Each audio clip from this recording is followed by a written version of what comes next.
of the things I read a little bit about was the book Fluke, but I also read, you had sent me an article in Palladium entitled My Last 5 Years of Work. It was really interesting. It was, it was really good. What? She's 25. Can you believe that? She's 25. She put that out. Amazing. I mean, she's also, according to some of the stuff I saw, she's also, now to give her credit where credit is due, extremely intelligent, Rhodes Scholar, chief of staff for the CEO of Anthropic. So, I mean, she's in the article itself. Avatar Baldwin, that's her name. Yeah, it's Avatar Baldwin, I think. I don't know if I apologize to anybody if I'm butchering the name, but it's amazingly well written. I am kind of curious, and I heard another podcaster say this as well. Curious if she actually used the Claude 3 model to help her write it, which would be kind of cool. But the first couple of paragraphs, I think, they're catchy. They catch kind of into that current hype cycle, but they raise some really good points. The one that stuck out to me was this quote that says the general reaction to language models among knowledge workers is one of denial. They grasp at the ever diminishing number of places where such models still struggle, rather than noticing the ever growing range of tasks where they have reached or past human level. And I think it's a very almost poetic and very succinct way of kind of hitting some of the things that you and I are spending so much time talking about. Yeah. It's funny because my first thought, and this is super selfish, is, it's validating an idea I have that we're not alone. I like this article because it's validating ideas. But like, I feel like it's interesting because she placed it here onto AI, but I also see that that's like going on in the corporate world right now, right? Like after the pandemic, things have shifted, people have shifted, and yet we're still kind of thinking about the same thing, but there's a really strong sense of denial. Like, let's not talk about it and we'll just pretend it's not there. Like, I'm so surprised that, in this article, she brings up the effects of unemployment on the workforce. Yep. And here in the United States, anyways, I'm just surprised that there's not more people talking about, right? Like, what can people do who are unemployed, and how can we actually use this to the benefit so people still feel like they have purpose and understand getting unemployed or keep from getting unemployed, right? Exactly. But there's kind of this great opportunity, just like, the pandemic was. We had this whole reset, and there's this great opportunity we have. We don't know what the outcome is going to be, but it feels like we have this great opportunity. But somewhere in our society, of our human nature, denial is still there. Like why do you think? Because we run into it all the time, right? Like, I don't know about you, but I know in the conversations that I'm having, sometimes it's denial, sometimes it's just lack of awareness. Okay, I get it. Maybe you're not following, you're not living in the rabbit hole like maybe you and I are. But where do you think the denial comes from? Is it fear? That's kind of what I'm thinking. I mean, it feels like.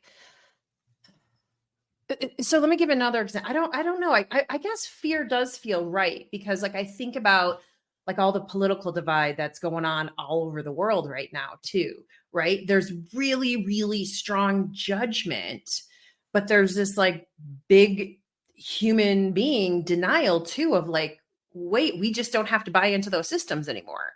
So there's another example of denial. And I can't help but think that it goes to fear of like, I have to just worry about myself because all this bad stuff is going on, which is very fear-based, right? When you're coming from a loving place, you're just connected to the greater good. And when you're connected to the greater good, you want to do more for other people, which in turn, right, does reward you too. And that's everybody, by the way. That's not just me. We're literally wired for that.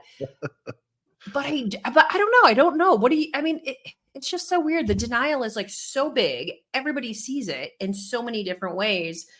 But it feels like we're running this pattern of, well, if we don't talk about it, it's not there. It has human beings. So that goes back to like you and I were talking about, like, I think I used like the head in the sand kind of. I mentioned that at one point when you and I were talking. And part of it, like, I think you have to take it outside of AI, right? Like, there's a lot of other things I think that are playing into it. So you have kind of natural skepticism on some of the news agencies that are out there, and natural skepticism of the information that we're being exposed to.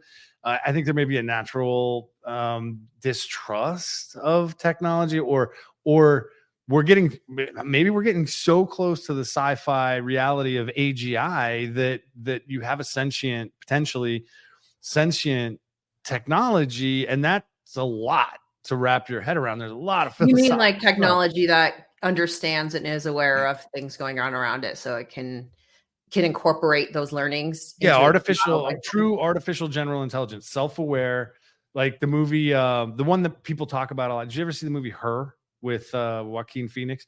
Yeah. Mm-hmm. So like that, not to bring up the whole Scarlett Johansson voice issue OpenAI had. I wasn't going there, but Snap like, yeah, but that kind of technology, it becomes pivotal in human history, and that's a lot to wrap your head around.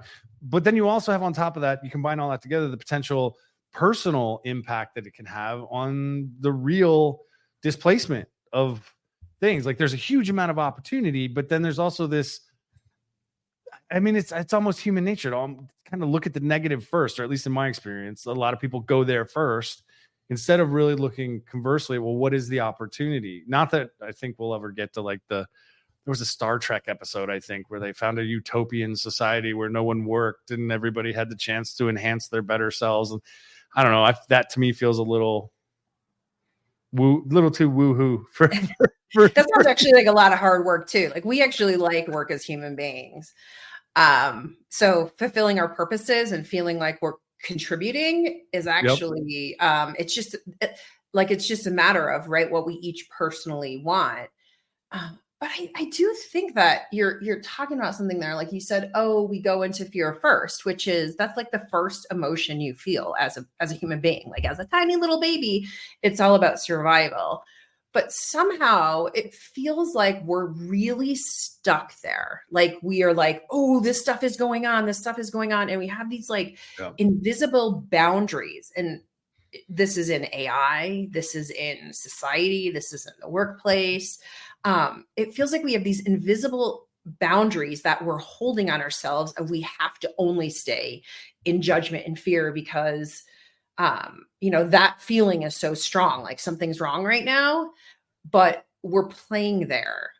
And I can't help but wonder, like, if this is the super, super serious stuff that we can't leave from, like, it feels kind of miserable, right? Yeah.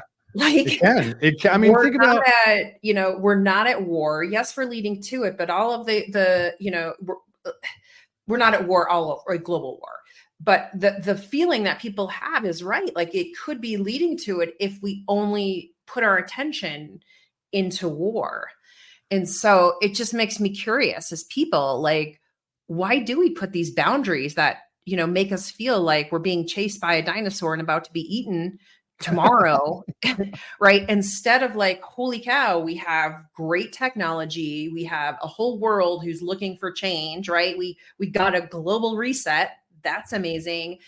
And, what can we do to lessen some of those barriers? Does that make sense what I'm saying? Yeah. I mean, and then think about, part of it, I think, goes to that, just curiosity. We talk about curiosity a lot. Like you and I are both extremely curious about a bunch of different things. And then you look at the interplay, right? The interplay of it. So there's that, everybody likes to say garbage in, garbage out when it comes to data, right? Especially even some of them, people will use that when you're talking about some of the frontier models and the AI stuff is, it's all about the data that goes in and the data that comes out. Well, the same is true for us. So like, I noticed during the pandemic, and it's kind of held true, that if I watch too much of the news, or I go too far down the rabbit hole into the articles that talk about the negative aspects of it, it affects my mental health. It affects my perspective on the world. And I think that may be this AI opportunity and the awesomeness that is the potential for what it could be, sometimes bats up against the fact that depending on, where you're getting your information or how much of it you consume, maybe nobody wants to take that next step. And it's easier to think about the negative ramifications. Like perfect example, the recent Joe Rogan podcast that had Jeremy and Edward Harris on it. They founded Gladstone AI, and they did an investigation. And that whole episode, if you listen to it, it's a long one, almost 3 hours. You can see Rogan like saying to them, "You're not making me feel better. You're not making me feel better." But they aren't presenting anything in a what I would consider overly negative light. What they're doing is just highlighting the real risk there. I mean, because there is with any opportunity, there's always risk. So now I've got to wrap my head around that while I'm also dealing with a whole bunch of, let's say, not sunshiny kind of information and data sets that I'm getting from my news outlets or my social media feeds or whatever. Maybe it causes people to shut down a little bit, to not really want to do the mental masturbation of what's possible. Yeah, I mean, that's a really good thought about it, because that could be where people are at, is they're just like, this feels heavy, this feels hard. And the more I look into it, I'm seeing more things that are validating this negative feeling I'm having. But you know me, I'm the ever optimist. It feels like there's an opportunity here, right? Like, you don't have to go into, start reading the philosophers and things like that to feel better, right? Like that internal war, that inner dialogue that we're having. Like you said, you found a way, watching less news, not going as deep into something and looking more holistically. Like, that was a way for you to be like, wait a minute, I have some choice and control over what I'm consuming, over what I'm doing. And you know what? That feels better for me. But you being aware of that, right? Like, that's a powerful tool of saying like, hey, it actually is better. And it is actually less work for me not to have to carry this low vibe, negative, way down deep type of thinking that we're as humans, right? We are problem solving beings. We're always looking for, little fun problems to solve, but we can get caught in loops, right? Where we're like, sometimes the loops are like this, sometimes they're like that, sometimes they're all over. But you know what I mean? We all have those patterns that we create. I don't know. They start to run our lives in more ways because they become automatic. And so, or I go back to the patterns, right? Like, so for me, I know when something is uncomfortable, or it's touching that fear response, or let's not even say fear, let's just say uncomfortable.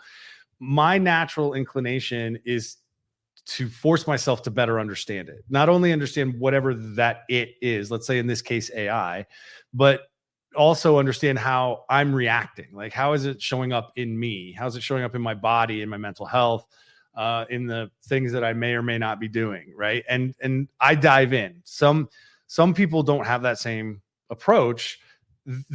For some of them, there has to be a threshold. Like, I think it was in the Rogan podcast where somebody says, they're talking to somebody about AI who doesn't live in AI. And this person says to them, hey, I'll worry about it when it can do X, whatever that X is. And the guys say, well, it can do that. But then that person still doesn't take the next step into exploring it. So I don't know that I understand the resistance to it, or where it comes from, other than increasing your self-awareness or how you handle that. Like, if you think about everything that's going on in business, like if we take it back to business, and the Klarna CEO, and I'm probably not going to get his name correct, Sebastian Siemiatkowski, I think, put up some tweet about how much they were saving as a result of using Gen AI on X or Twitter, whatever we're calling it these days. And there was a bit of outrage over it, but I can understand that. Wait, what was the outrage over? I mean, he basically was saying that, they're saving tens of millions of dollars on the marketing side by reducing the reliance on outside agencies or reducing team size. And I think it might have been an article that was in FinTech Magazine. The CMO was, I think, talking about the fact that they haven't been hiring. They're actually shrinking through natural attrition. They haven't done that, but just natural attrition, and they're still growing. And that's really kind of what we're looking at, is like, how do you in those roles that are easily automatable, how do Mm-hmm. you find a way to stay relevant, to stay impactful, to not just use the tech? I mean, everybody's going to have to be using the tech. Everybody is going to at some point be touched by or need to understand it. I shouldn't say everybody. Like I said, my therapist doesn't like absolutes. So most people, we'll say most people, but it's going to touch a lot of people. So you're going to need to know how to use the tools to some extent. But I mean, going beyond that, like how do you up level to not only use the tools, but increase those skill sets that the AI is not going to be able to as readily replace? And I think that's a big jump for a lot of people. I mean, there's no question, right? We are at a point of change in history. And in one way, I can completely understand people's hesitancy of, I'm not going to get the technology, because we said that when the internet came out, when for 2 to 5 years, people had business models based on we're a .com, right? We're literally a web address, but we Yep. were all learning. And we didn't know that then, right? We didn't know really that's all it was, that there was so much more to it. And then I think, the iPhone came in, and then portals, and then interconnectivity. And I think there's been, from a lot of leaders, there's been, you're going to have to know this technology. So they spent time to really learn how the tech is built to try to get to that thinking. But I think we're here. I think the promise of technology from, 40, 50 years ago in the 70s, that was an idea, like it's here. But this time you don't, as like, especially as a business leader, you don't have to actually understand how the technology works. But because we're there, where we can automate hard tasks, where we can reduce the time spent on iterations, like you talked about agencies, right? Like, because we're there, like there's no question new thinking is needed. Like there's no question.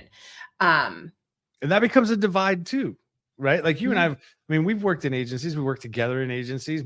There was a difference between clients that we worked with or individuals that we worked with that had that ability to take the next jump, to be able to see, see into the future a little bit, or apply the creativity or posit and brainstorm things back and forth. And there were some that mode of interaction or that mode of thinking didn't work for. And so I'm curious if that becomes, it's going to be interesting to see if that becomes kind of one of the bellwethers, the measures, the things that will help keep people relevant, is up leveling the own application of things that we haven't seen a lot of in places like critical thinking or, that creativity and the self-awareness. Does it create a new subset of what it means to be a productive member of society? I think Elon Musk, there was a bunch of stuff going on with Elon Musk saying that AI was going to remove the need to work, that work was going to be optional in the future. And it gets pretty philosophical when you get into removing that. Like a lot of human beings, as Avital Balawit pointed out in that article, they get their sense of self from the work that they do. And so if that does go away or it becomes optional, what kind of impacts could that have? And that can lead you down a questionable thought process. Right? I feel like I'm, of course, hearing like amazing opportunities. But so I don't know exactly what you're talking about with Elon Musk, but I actually agree with that. Like, I think that we're at a place in time where, like, or I guess I should say this. Are we at a place in time where we've been so logical and analytical that we've forgotten about the humanness, and maybe work as we know it today is going away? Human beings like play and work, like they like to feel like they're moving towards their goal. So I don't think that will ever go away. In that article Chad referenced too, there's talks about people who are retired and how their mental health is so much happier because they're just putting their efforts into making their life work the way they want. And I think that's where I see with AI the opportunity is that, I guess the question would be is there new roles emerging here, right? Like the business leader who understands that you do need to be a change agent, that we are in the midst of change. It doesn't have to be everybody, but we do need some creative thinker, business, leaders who are courageous enough to say, you know what? stuff isn't working the way I'd like it to. How can I make it better in whatever circumstances you are today for myself and for my team and for my culture, right? And that's where I agree with Elon saying that eventually work could go away, because it could not feel like work. It could just be like, we're working towards a greater purpose to, Elon's is, interplanetary habitation, right? He wants to live on Mars, right? But, yours Let's could, not set the bar mine too could high. be like thinking about thinking, right? Like that's what I love. I love the human brain. Others could be curing cancer. It could be like whatever you want, to where it's actually not like work today. So that type of work could go away. And I could see that. I mean, my wonder as you talk about that made me think maybe there's a lot of philosophical things that this brings up, right? Like when you start talking about, I mean, we've got generative AI now, and you talk about, achieving AGI, truly sentient, machines. Like there's a lot of societal things that come into play there. A lot of people talk about universal basic income. But you have societal things that come into play, the access to the technology, the democratization of it. Like there's a lot. Like it gets heavy, no doubt it gets heavy. And I'm wondering if some people they feel the first pebble hit the pond, and that first ripple is, well, how is it going to affect me? First, should I care about how it's going to affect me? But you get out into that next ripple, and a lot of people that we talk to, at least that I've been having conversations with, well, how's it going to affect me financially? Because we are equating that financial stability with success or safety or whatever it may be.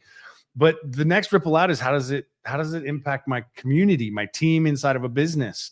Does it change the structure of how the team operates? Does it change the business model for the entity I work for? Does it require more from me, a different piece of me, less from me? Then you even go out another ripple and you get into the societal stuff. So when you start to see those ripples go out and how it's going to affect things, I can see it being a pretty heavy topic for people that go that far with it. And maybe there's just reluctance to even go that far because they can't even understand what it may mean for them as an individual. Is that making sense?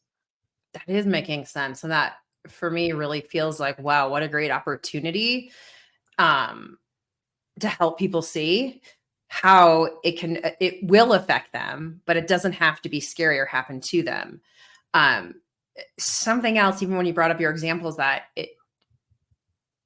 was rattling around my head, is that as a society, we really are under the assumption and operate like everything has a right equation, that there's, a linear way, that there's something that I just have to figure out what the answer is. And I kind of feel like this in AI, to get into some tech philosophy here, I think that this is actually getting into what are the questions, right? Like flipping that mindset from what does it mean for me into what can I do with it to benefit the world the way I want to. How do you think that's going to go? How do you think that'll really go? Like because like some people will talk about the me culture, or the social media filter where everybody puts the glorious parts of their lives out, or that concept of like a digital profile isn't necessarily who I am as a human, and it's all me, look at me, look at this. I mean, we're even engaging in some of that by doing this. Do you think that's going to get in the way of that mindset you just mentioned of, hey, what can I do for others? Think it's gonna be a challenge for people? Of course, because we're survival beings, right? We are adaptation machines, right? Our brains have histories back to 300 million years ago, right? So survival's first. But I wonder if there is a way to gain excitement or to take people through, right? The joy and the pleasure that comes from practicing different skills that can lead you out of fear. Like you mentioned it when you were in the pandemic and stopping watching the news, right? Like I did that. I got really back into gardening, right? I think I created a garden on every square inch of soil that I have around my house. I'm a grower, Chad. I like to plant seeds and watch it grow. But I think that, how do we see it going? I think it sounds hard to just say like, oh, we're going to flip a company culture tomorrow, or this is where the way of working is going to be different. Like the hierarchy isn't needed anymore. What's needed instead is better improved communication to get themes in pivotal decisions, would get that information disseminated easier. But I also think that a really simple way to do that is by looking internal, right? Like if you start to just see that you're a being of energy, right? Every time you and I are interacting, we're exchanging energy and we're becoming entwined some ways. And that happens with every person we see out in our lives, whether it's the mailman, whether it's at the grocery store, right? All that stuff that COVID made it really clear for all of us that when that's cut off, we kind of feel a part of ourselves is missing, right? We all got to experiment with that. Some people, they may not have felt any missing, and that's great. But for those who really do, right, we're beings who are wired to connect. There's this opportunity to understand that energy and not make it have to be so big and, worldwide, and instead say, can I make some small changes within me to shift the energy that I'm now putting out to you, Chad, right? Like, can I get clear with and heal some of my own, not traumas from the past, or traumas from the past, but, puzzles that I've created, by the way, most of them for myself, to deal with situations that happened along the way. I think that to me is where the how is going to happen, is when we accept that we have some control over it, that it doesn't have to be heavy and weighty.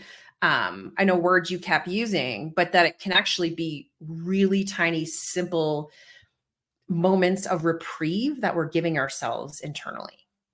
That's going to require a level of self-awareness, self-honesty, that if I'm being completely candid and authentic, I don't know that I achieved until my 40s, and not even in the middle, right? Like that's for some people can be an extremely challenging, even almost painful in some senses, journey that they have to go through. And now in order to stay relevant in business, to become more human, kind of our focus and what we've been talking about, is going to require some pretty significant global therapy. Well, so can I throw something back at you and say, sure, what if the Gen Z and millennials actually already get it? What if it took us hold on, let me finish. Put your judgment away, sir. What if we had learned, Gen Xers had learned I'm going to just reference my generation, right? What if we had learned going into the system that we knew there was kind of a lot of BS, right? And some boomers and those people too, right? Because nobody is absolute. No generation's absolute. And we said, okay, this is the production line, right? That like Henry Ford got going, was this is how you go to work and you just do this and you don't even have to think anymore. Like that was creative and a reprieve back in the day. But by the time we got into the workforce, 28 years ago, almost 30 years ago, maybe for me anyways, what if we saw holes and we started teaching kids that, right? We started teaching other people. We started learning that. We started talking about our feelings. Now, you and I went through therapy and group sessions and design thinking, and it took us a while to get there. And our age is also beautiful because it's a transformative time in life anyways. But what if we had taught kids, the Gen Z and millennials, what if we have already taught them how to communicate their feelings? And then the only thing they've ever been presented with is this old-fashioned workforce, right? That is hierarchy-based, that says no, emotions and communications and your value isn't valued there. So to bring it all back around, it's like, would it be as hard as we actually thought it would? Or are we spending more time and effort trying to keep a system alive that isn't working? It doesn't mean it's crumbling, but it means something has to change. So that's where my head goes. So there's a lot there, right? There's a lot there. So on one hand, you're talking about organizational structures as they exist today, coming from previous generations. Totally understand. I'm with you 100%. I'm skeptical Gen X to the core. We saw holes, and I don't think they will necessarily survive as they are today. Right? I'm 100% with you. I think they have to change. The other piece of that, though, is that in order for the change to happen, there has to be an understanding, a recognized understanding that it doesn't just happen because I'm of a different generation, first and foremost.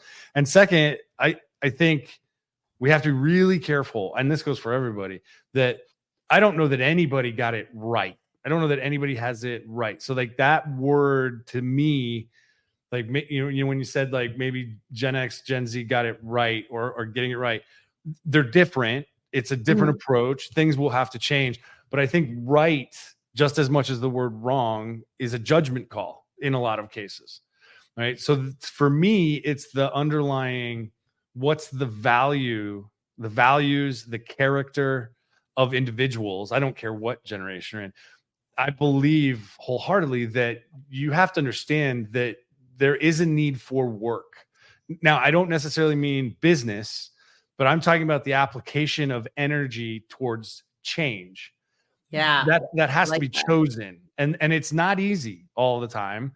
It's going to be hard. And what I struggle with is the sense of entitlement and the way that it is communicated, regardless of generation. Anybody that thinks they're entitled to something, the list of what you are entitled to, in my view, is very small, right? Depending on, and it changes depending on what country you're in, what your government maybe like that changes. I believe everybody's entitled to be respected, regardless of where they're from. No factor. I believe every human being is deserving of respect. I believe one of the best ways to get along in business or in your community or your friend group is to also protect your boundaries for that respect.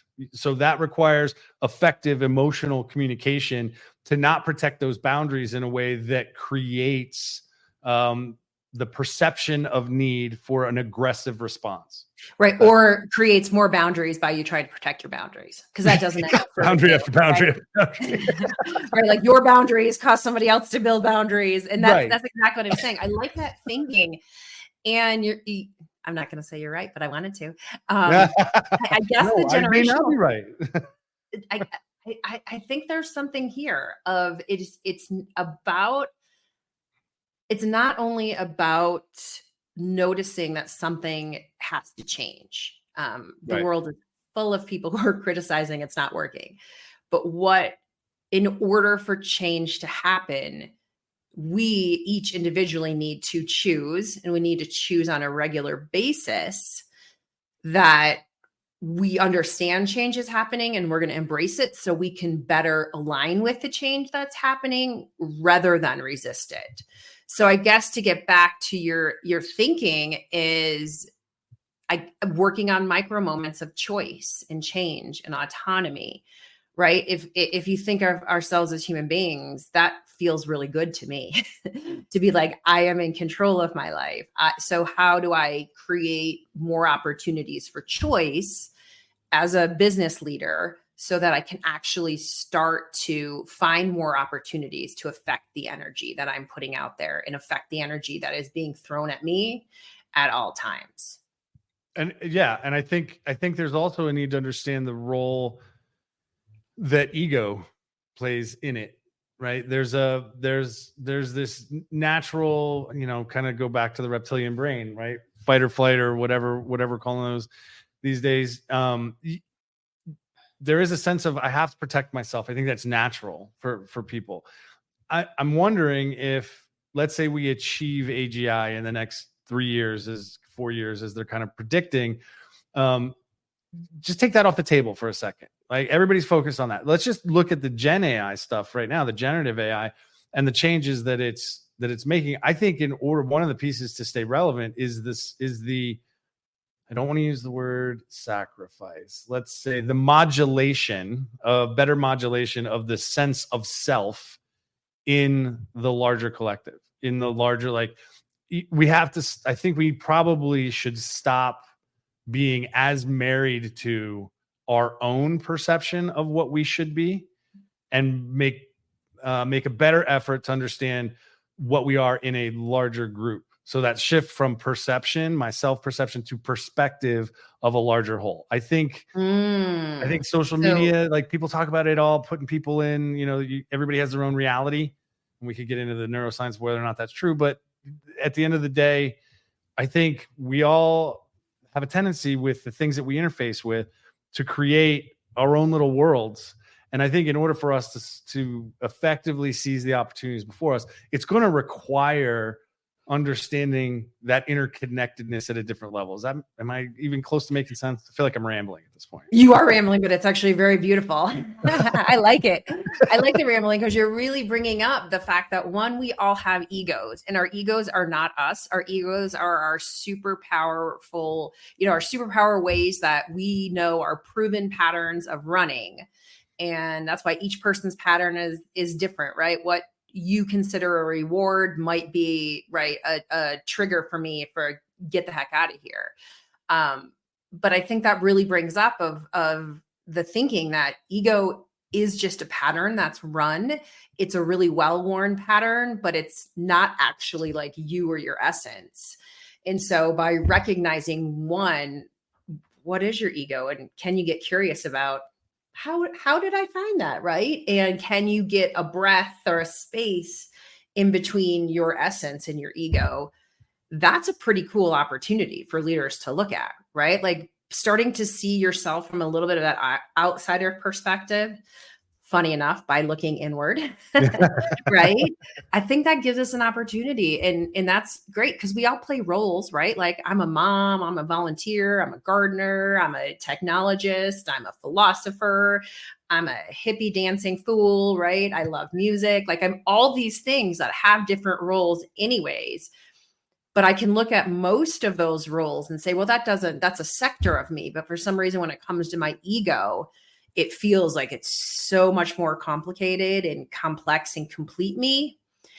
And I have to often practice and catch myself saying, that's my ego running this. It's not actually bringing me the rewards that I want out of the situation. Well, and go back to and we've seen this play out multiple times, even, back when we were working together, we've seen it play out. Think about it, the way that it manifests in business, right? And when that ego, whatever that is, whatever that, the way it presents in a business environment, it often can create friction, right? It leads to that creation of what type of culture does an organization have. And with all of the people that I've trained and all the people that I've worked with in the last, let's just say 5 years, the one constant is everybody telling me that they are too busy. They're too busy. There's too much going on for them to do X, which they know X is going to help them be better, but I'm too busy with this other stuff to do this thing, whatever it may be, implement the training that I just received or whatever it is.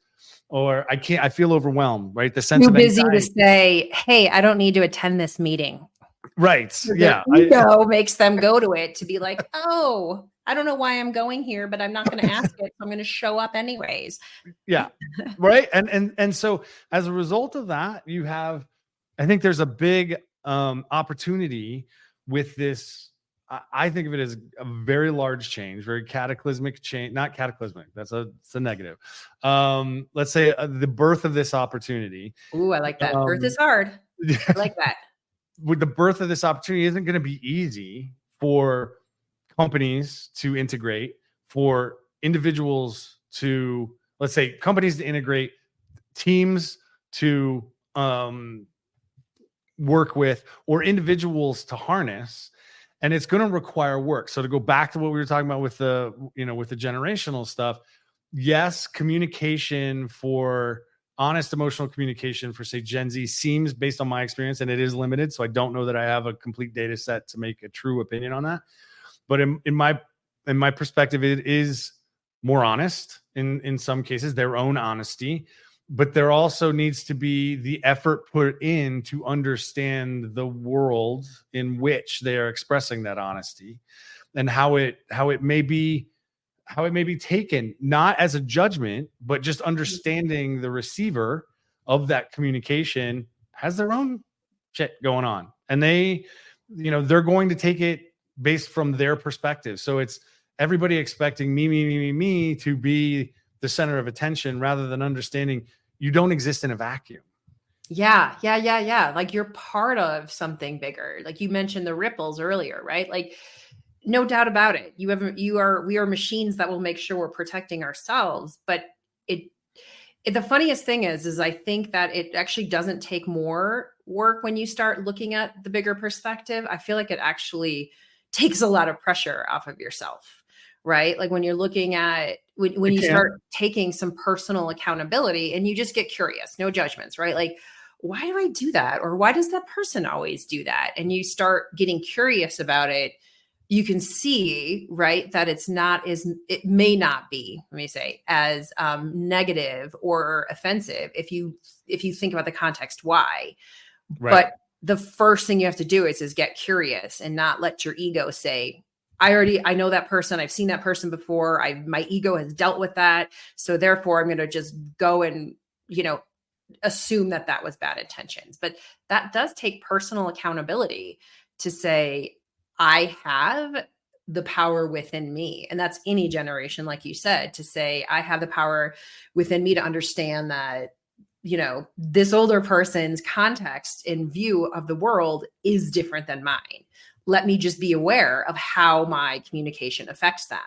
And then the same way, older to younger generations to be able to say, I get that while they may not know all the details of what I'm trying to say, they may actually be onto something. And maybe I should get curious about what it is that, they're really trying to get to, because there is something of a piece of conflict here, or a piece of something that comes up that's just not flowing freely. And it does take some vulnerability, but it's also kind of cool if you think about it. Like you can start being more, giving yourself mental breaks by getting curious about what others are doing, and whether that's what they're thinking, or just curious about how you're affecting somebody else's. Just observe a situation of how are you affecting somebody else's energy. Well, and it's that for me, it was always the stars, right? Like whenever I would get so wrapped up in whatever was going on with me, and it felt overwhelming, and it felt difficult, challenging, whatever it may be. For me, that's what drove me to stargazing, was like, okay, if I'm looking up and I'm starting to truly contemplate all of the stars and all of the space and all of the things out there, and you zoom out, then the fact that somebody didn't say yes to an idea, or the fact that, somebody chose to say something that I didn't respond well to, minuscule, very, very not important. So it's that, for me, it's that importance of perspective for the individuals. And this goes beyond kind of the generational divides. This may just be, how do you reach understanding? Like everybody, I shouldn't say everybody, back to my therapist, no absolutes. A lot of people have a tendency to take things really personal.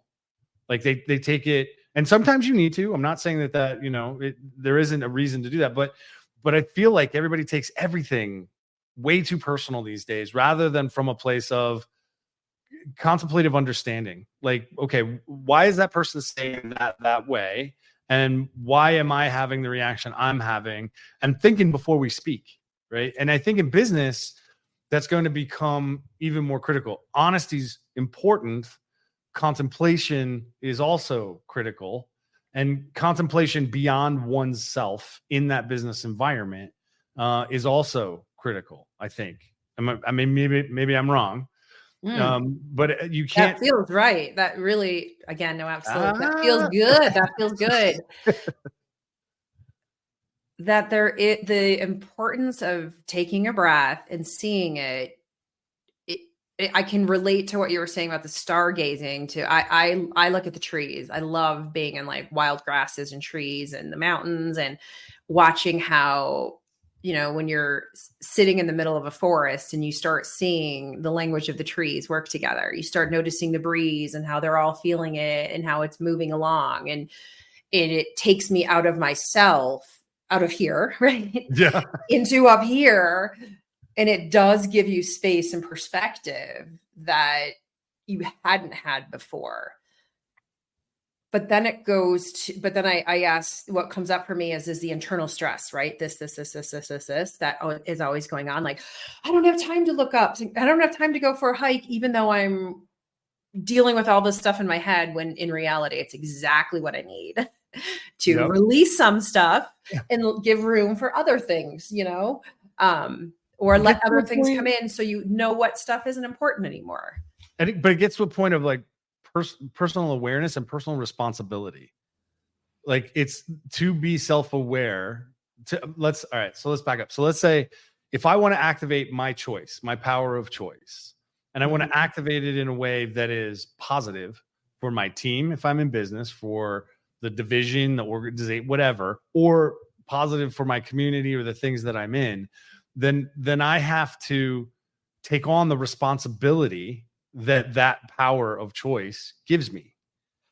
And I don't think a lot of people, in my experience, really take a breath. I mean, I love that phrase. I mean, I used to hate that phrase because it was always like, when I'd be, pissed off as a kid, that was always one of the first things my parents said, take a breath, right? Like, but in practice, as I've gotten older, my experience has shown me that if I can just take a breath, take a second, think about what I'm hearing instead of just responding. Because like for a long time, and you saw this when we worked together, for a long time for me, there was no filter. There was no filter. If I thought it was coming out of my face. That was not always an awesome thing. There were some really funny times though that it was awesome. There were, but that is sometimes okay. The situation calls for it, right? Like I had a linguistics professor in college that said, sometimes I ain't got none is perfectly appropriate. Right. And so you have to have a bigger awareness. And so I don't know how in business you bring in the Gen AI and you think about all the changes that could be happening. There is personal responsibility that you have to accept if you want to activate effectively your power of choice to determine the direction you're going to move as these changes happen. Does that make sense? It does. And my head naturally goes to like, what's happening inside that could give you more power of choice. And I think about, looking at very small, minute things where one, you start like, let's say the next time you go get a cup of coffee, right? You just notice, is the first thing you say to somebody like, oh, that meeting sucked. And what is their energy response back to you? Yeah. Versus, oh my God, it's a beautiful sunshiny day, I'm breathing. You know, like how's your day going? Like what, just that tiny little bit of change, like how much it can affect you. And then also I go to our inner wiring of, we're wired for reward. So if somebody's giving off a better energy, what we're going to do is actually try to figure out how we can become more connected to them, versus if somebody's giving off negative energy, we're naturally just going to stay away from them.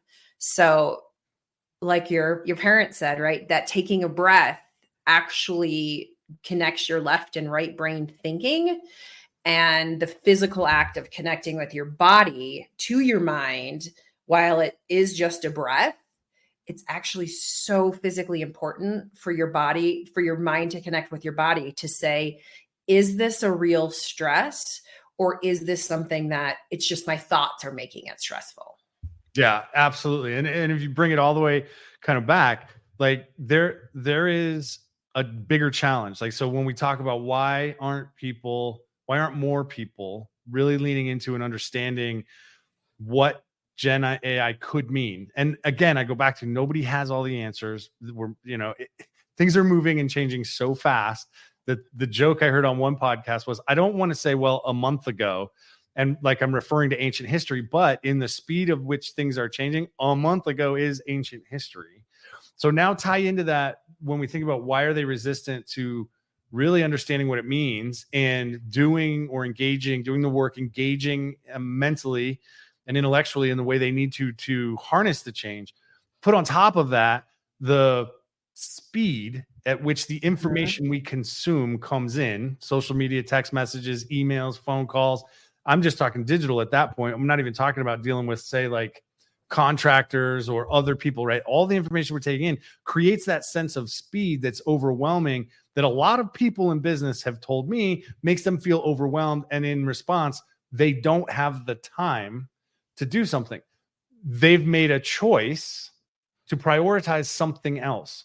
That's a not awesome perspective for some people. That's really tough for them to admit, hey, I didn't do that because I chose to do something else. And that requires them to take a stance, but also potentially communicate to somebody else that, hey, I thought that other stuff wasn't as important. And the stuff you want me to be doing is kind of BS. Like, there's a responsibility that comes with that. You know what I'm saying? Yeah, there is. There like some more honest conversation of yourself, of why you did or didn't.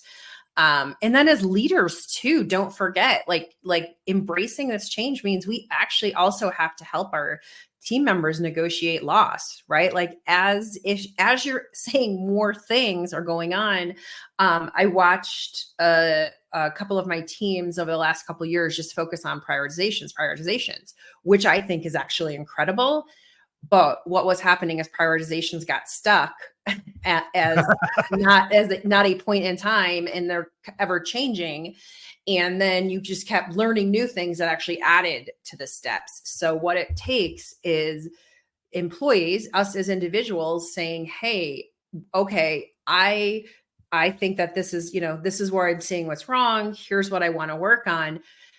Here's what I'm thinking I'm going to take off. And if someone comes to me as a leader and says, this is what I think I'm going to take off, if you don't agree with it, you have to have that accountability to say, no, actually, I want you to do this. And I want you to take off. You can take off this, right? Like we have to also give room as leaders for that space to play around with being accountable and creating honest conversations, both from an employee, from a leader, right? Like we have to give that space. And I think that I think if we practiced a little bit, prioritization is great as long as we know that it's an ever-changing, ever-moving world that we're in right now. And I think one of the things that we do, especially at least here in Western society in the US, is we get attached to outcomes. We get attached to solutions of pathways, and we don't allow for change to come in and learn and then go forward. Well, and you're talking about getting comfortable. So essentially getting comfortable with change, right? So if you think about leaders and what they have to do, like the managers and the executives that I've worked with, they have to be able to essentially negotiate and communicate, negotiate not only to their teams, but into the entity, into the organization as well. And there's sometimes a reluctance to do that because maybe they don't feel as comfortable in that negotiation communication paradigm, right? But they also have to enable a space. They have to enable a space where their team can come to them. And what I've seen happen is, like, some people will go, oh, prioritization. Like I'm a big fan of the Eisenhower matrix, right? 1, 2, 3, 4. Important, urgent, important, not urgent, right? So I use that a lot. But what I'll see is some leaders that we work with, when we give them that as an example, and there are others for prioritization, the prioritization becomes the roadblock they put up as a reason why. They get so caught up in the prioritization, they're not doing it quick enough or fast enough or effectively enough. And that actually eats away more of the time. So in that case, the solution itself becomes part of the problem. And I feel like with the workplace today is so layered with those, where like I sometimes feel like, if people really, if the top like board of directors of companies really understood how much inefficiency the reports were costing, that were presented to them, they would be like, yeah, forget the reports, go spend your time on actions. Because I agree with you. I feel like there's like a Frankenstein of process, and then analysis here, and then analysis here. And while we need some people doing that, of course, you're in business to make money. We need to be risk adverse. it doesn't have to be everybody, right? Like Right. it doesn't have to be everybody. And instead, where we have the opportunity is to create some spaces for experimentation.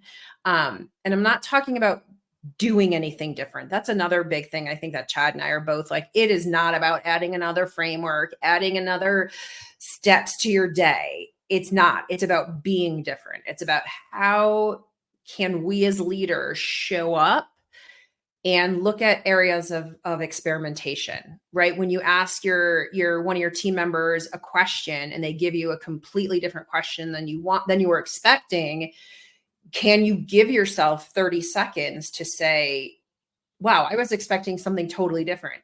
How did you get here? And Right. if they don't know how they got there, then it's a great time for coaching and what you were thinking. But what if you give them space? We're talking 30 minutes to a second or to a minute where you give somebody else space to explain their thinking. And at the same time, it's creating the space that you and I were talking about to take that breath, right? Like to let our own pressure system take a breath, because that's what a question will do. Yeah, we spent a lot of time. I've spent a lot of time over the last 8 years trying to help people understand you have to slow down to speed up.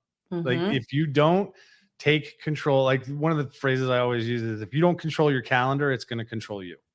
And it's very true in your thought process, right? You have to choose what you want to engage with to achieve what is your ultimate purpose. What is it? What's your ultimate goal? What is it that you're doing? I was just talking to a client the other day, trying to give them some coaching on how to interact with an employee who was expressing severe levels of frustration and hadn't heard any of the messaging that may have been shared with them previously on how they might address that.